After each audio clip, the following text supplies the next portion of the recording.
Embarking on the journey of translating Erik Satie's Gnossienne No. 1 from sheet to sound is akin to a poet seeking the perfect articulation for the inexpressible. It requires a meticulous blend of precision and passion.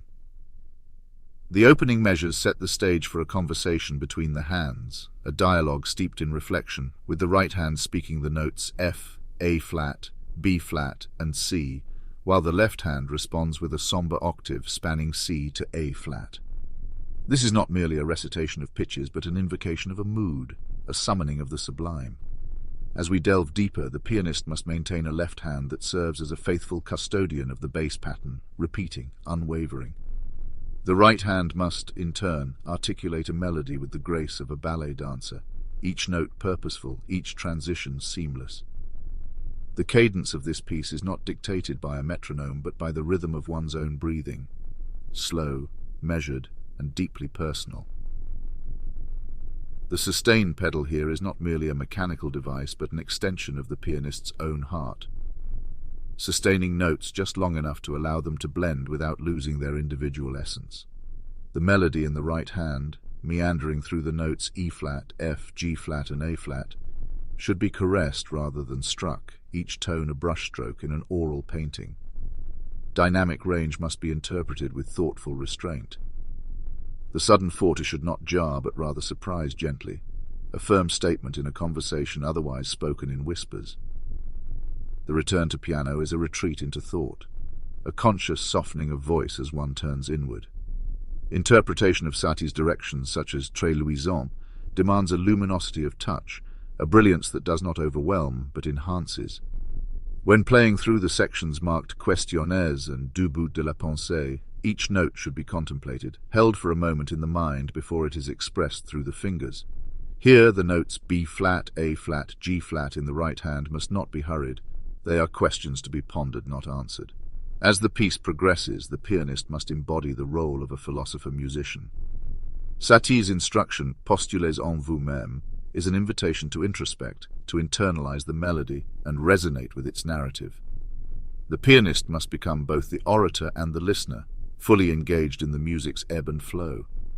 Approaching the conclusion, there is no grandiose crescendo, no definitive ending. Instead, the music simply ceases to be, leaving a silence that is as much a part of the composition as the notes themselves. The final phrases, a delicate dance of F, G-flat, A-flat, and back to G-flat in the right against a concluding A-flat octave in the left, should be played with a touch so light it is as if the notes themselves are reluctant to say farewell.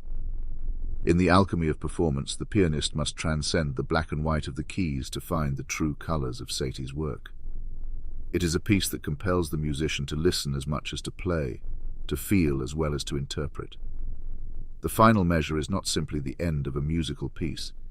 It is the closing of a chapter in a book that continues in the listener's mind long after the last note has faded into the ether. In the penultimate passages of Gnossienne's No. 1, the pianist is confronted with a sequence that is as enigmatic as it is instructive.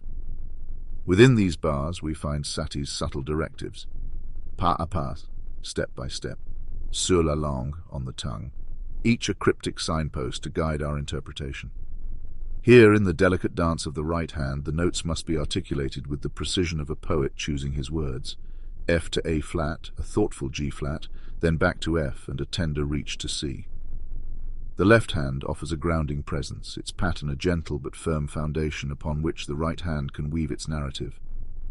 The tempo here should be unhurried, allowing each note to be savored, each harmonic interval to be felt deeply. It is as if, with each note played, a step is taken in a contemplative walk through a silent, misty garden.